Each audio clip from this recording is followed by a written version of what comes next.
अस्सलाम वालेकुम नाजरीन, मैं मोहम्मद असलम हुसैन सियासत की खबरों में आप सबका इस्तकबाल करता हूँ। आज चारशंबे की सुबह दिल्ली के इंदिरा गांधी बैनुल-अक़वामी हवाई अड्डे से रवाना होने वाली 10 परवाजें कोहर की वजह से ताख़ीर का शिकार हो गई। शदीद कोहर से मुतासिर हुए फ्लाइट्स रूट्स में दिल्ली शिमला, दिल्ली खटमंडू, दिल्ली चेन्नई, दिल्ली जैसलमेर, दिल्ली बरेली, दिल्ली मुंबई, दिल्ली वाराणसी, दिल्ली श्रीनगर, दिल्ली जयपुर और दिल्ली गुवाहाटी शामिल हैं। हवाई अड्डे के जराये ने यह इत्तला दी है। नए साल के आगाज से ही सर्दी की लहर से दो चार कौमी दारुलहुकूमत के रिहायशी आज चारशंबे को एक सर्द सुबह के साथ बेदार हुए हैं। सर्द हवाओं और घनी कोहर के दरमियान आज चारशंबे को उत्तर प्रदेश के कानपुर में कई ट्रेनों के ताख़ीर से चलने की इत्तला दी गई है। सरकारी हुकाम के मुताबिक ज्यादातर ट्रेन 6 से 7 घंटे ताख़ीर से चल रही हैं। कानपुर रेलवे स्टेशन के एक मुसाफिर विनोद ने बताया कि कोहर की वजह से ट्रेन की खिदमत मुतासिर रही है, जिसकी वजह से मुसाफिरों को परेशानी का सामना करना पड़ रहा है। धुंध की वजह से तकरीबन 5 से 6 ट्रेनें 6 से 7 घंटे ताख़ीर से चल रही है। कुछ ट्रेनें मनसूख कर दी गई है। कांग्रेस लीडर राहुल गांधी ने पंजाब में जारी इनकी यात्रा के आगाज से कबल आज चारशंबे की सुबह पंजाब के गुरुद्वारा फतेहगढ़ साहब का दौरा किया। यह यात्रा 19 जनवरी को जम्मू कश्मीर पहुंचने से पहले पंजाब के कई हिस्सों का अहाता करेगी। सख्त सर्दी और शदीद कोहर को बर्दाश्त करते हुए पार्टी के हामियों और मुकामी लोगों ने बड़ी तादाद में जमा होकर राहुल गांधी की हिमायत की। कांग्रेस लीडर ने मंगल को अमृतसर में श्री हरमंदिर साहब गोल्डन टेम्पल का दौरा किया था, जब यात्रा पंजाब में दाखिल हुई। वो आज चारशंबे को सुबह सुबह गुरुद्वारा फतेहगढ़ साहब पहुंचे। उत्तर प्रदेश के अलीगढ़ में भी कई घरों में दरारें पड़ना शुरू हो गई है। उत्तराखंड के जोशीमठ में इमारतों में दरारें पड़ने से मुकामी बाशिंदों में खौफ व हरास फैल गया है। अब वहीं उत्तर प्रदेश के अलीगढ़ में घरों में दरारें पड़ने की इत्तला मिली है। अलीगढ़ म्युनिसिपल कॉर्पोरेशन के एडिशनल कमिश्नर राकेश कुमार यादव ने कहा कि हम अपनी टीम भेजेंगे और इस बात की जांच की जाएगी कि ऐसा क्यों हो रहा है।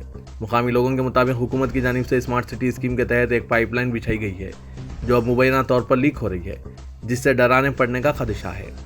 कुंवारीगंज इलाके में मकानात में दरारें और लीक होने की इत्तला है।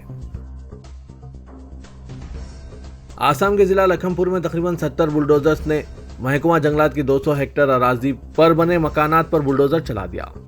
201 कुंबे मुतासिर हुए, जिनमें ज्यादातर बंगाली बोलने वाले मुसलमान हैं। अहदेदारों ने बताया कि 43 एक्सक्यूटर्स और 25 ट्रैक्टर्स मंगवाए गए थे। मौजा जिले में 200 सिविल अहदेदारों के अलावा पुलिस और सीआरपीएफ के 600 जवान तैनात किए गए थे।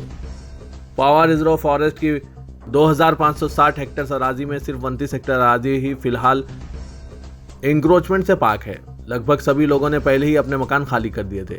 शमसुल हक ने पीटीआई को बताया कि इस बार सरसों और मौसमी सब्जियों की अच्छी फसल आई थी। हुकूमत ने हमें अपनी फसल तक काटने नहीं दिया।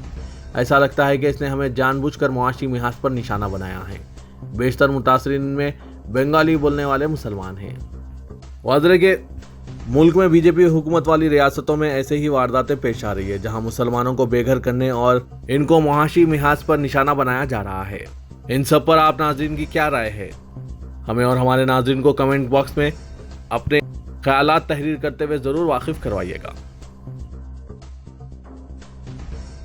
बीजेपी कायदीन और हिंदू कारकुनों ने कर्नाटक जिले के बेलगावी में एक रिहायशी मकान को मस्जिद में तब्दील करने पर एतराज जताया है।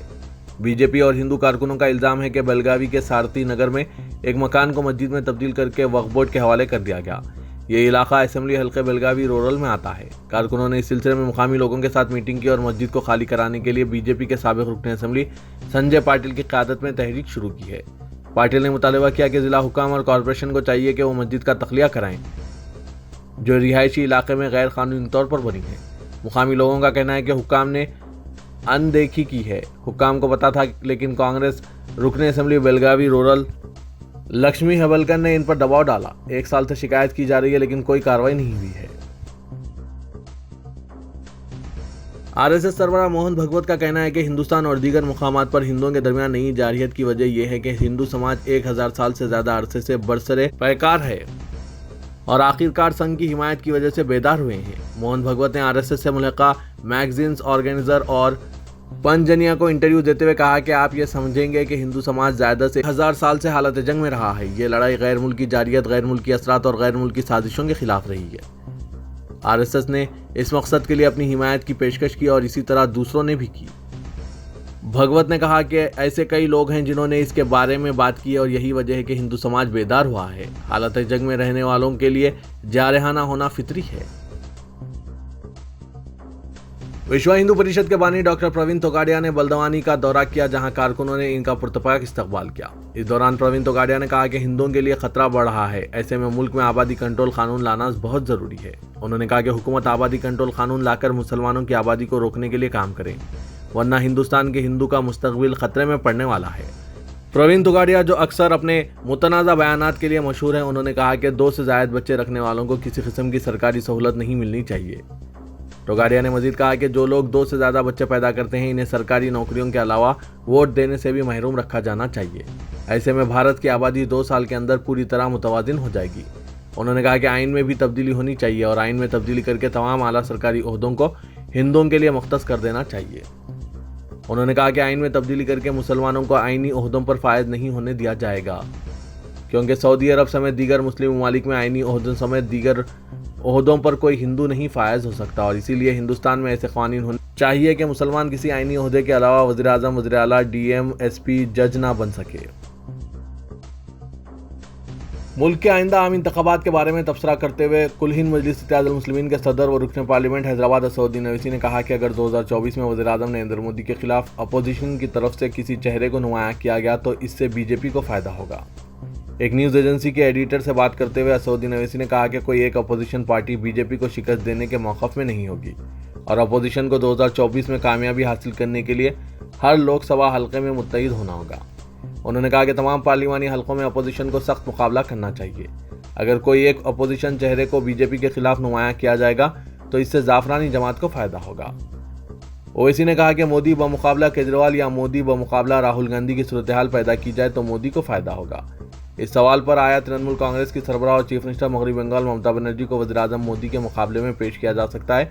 ओवैसी ने कहा कि ममता बनर्जी ने हाल ही में मरकजी वज़ीर दाखिला अमित शाह से मुलाकात की थी। ये बात यकीन से नहीं की जा सकती कि आया वो वज़ीर आज़म मोदी के खिलाफ अपोजिशन का चेहरा होंगी। कई हिंदुस्तानियों की जानिब से हिंदुस्तानी शरीयत तर्क करने पर हुकूमत को तनकीद का निशाना बनाते हुए कांग्रेस ने वज़ीर आज़म नरेंद्र मोदी से कहा कि आया वो इन मसाइल पर बात करना चाहते हैं जिनकी वजह से हिंदुस्तानियों की बड़ी तादाद अच्छे दिनों की तलाश में मुल्क से बाहर जा रही है।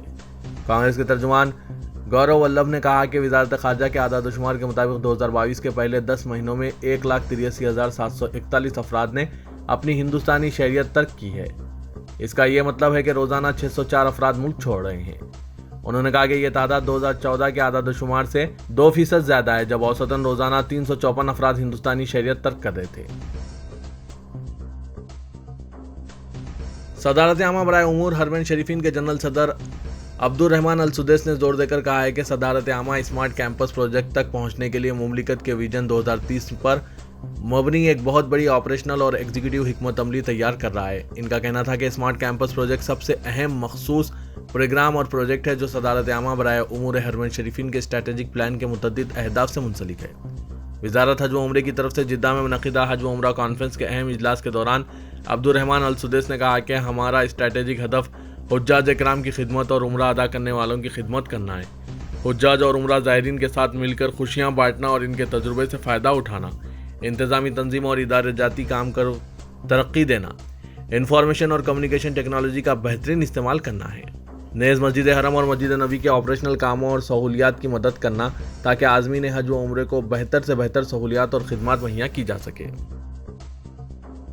Farmer ultimate fighting championship UFC fighter क्यून ली ने इस्लाम कबूल करने का ऐलान करते हुए एक मुसलमान की हैसियत से अपनी ज़िंदगी पर इंतहाई इत्मीनान का इजहार किया। 30 साला क्यून ली ने 2021 में इस्लाम कबूल किया और मंगल 10 जनवरी 2023 तक इसका इंकशाफ नहीं किया।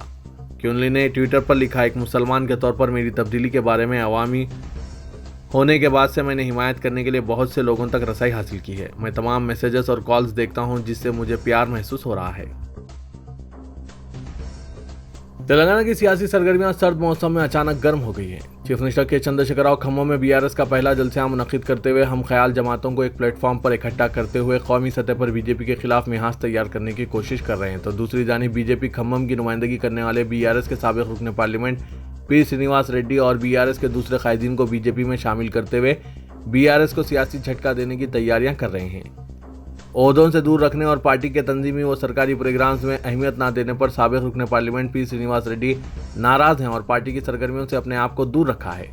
जिला खम्मम बिलखुसूस हल्का लोकसभा खम्मम के तमाम असेंबली हल्कों में अपने हामियों का इजलास तलब करते हुए हुकूमत और बीआरएस क़यादत को रास या बिलवास्ता तनकीदों का निशाना बना रहे हैं, जिस पर हुकूमत ने इनकी सिक्योरिटी में कमी कर दी है।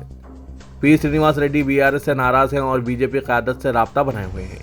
मौसूख ज़राए से पता चला है कि बीआरएस 18 जनवरी को खम्मम में जलसे-आम मुनक़िद कर रही है। इसी दिन पी श्रीनिवास रेड्डी दिल्ली पहुंचकर मरकजी वज़ीर दाखिला अमित शाह से मुलाकात करते हुए बीजेपी में शमूलियत इख्तियार करेंगे।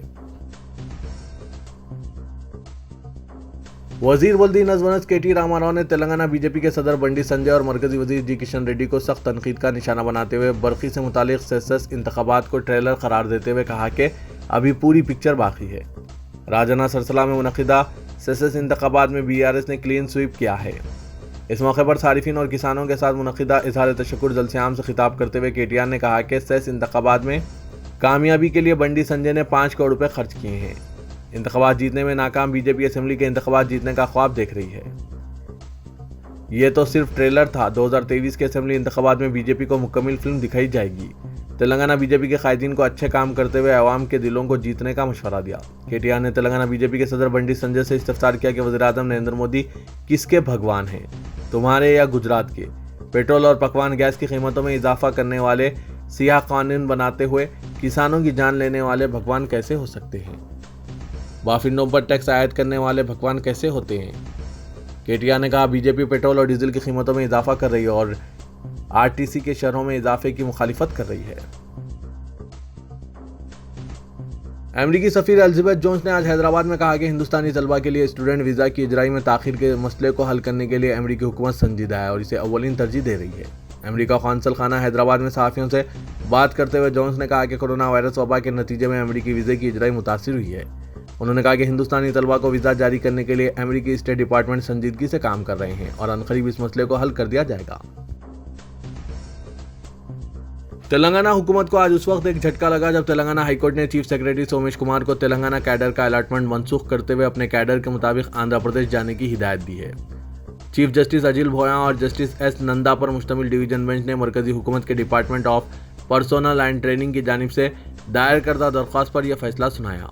मरकजी हुकूमत ने सोमेश कुमार को 2016 में तेलंगाना अलॉट करते हुए सेंट्रल एडमिनिस्ट्रेटिव ट्रिब्यूनल हैदराबाद के फैसले को चैलेंज किया था। डिवीजन बेंच ने एडमिनिस्ट्रेटिव ट्रिब्यूनल के 29 मार्च 2016 के अहकामात को कालादम कर दिया।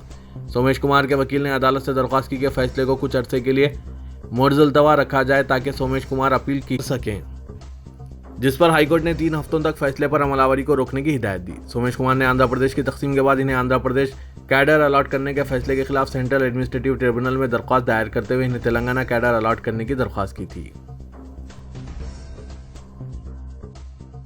रुकन पार्लियामेंट हैदराबाद असदुद्दीन ओवैसी के हाथों हल्के पार्लियामेंट हैदराबाद के तहत हल्के असेंबली बहादुरपुरे में करोड़ों रुपए के कामों का इफ्तिताह अमल में लाया गया। असदुद्दीन ओवैसी ने अपने हल्के में तरक्याती कामों के इफ्तिताह के सह रोज़ा सिलसिलेवार प्रोग्राम के पहले दिन तकरीबन 4 घंटों तक इफ्तिताही तकरीब में शिरकत की और अवाम से मुलाकात की। वज़ीर के बहादुरपुरा हल्के में कई तरक्याती कामों के इफ्तिताह अंजाम दिए जा चुके हैं, लेकिन यहाँ के काम अमल में नहीं लाए जा रहे हैं। इस पर अवाम का कहना है कि यहाँ पर सिर्फ तरक्याती कामों के इफ्तिताह अंजाम दिए जाते हैं, लेकिन जब तरक्याती कामों का वक्त आता है तो कोई लीडर यहाँ पर नजर नहीं आते। बहादुरपुरे में कई बल्दी मसाइल मौजूद हैं।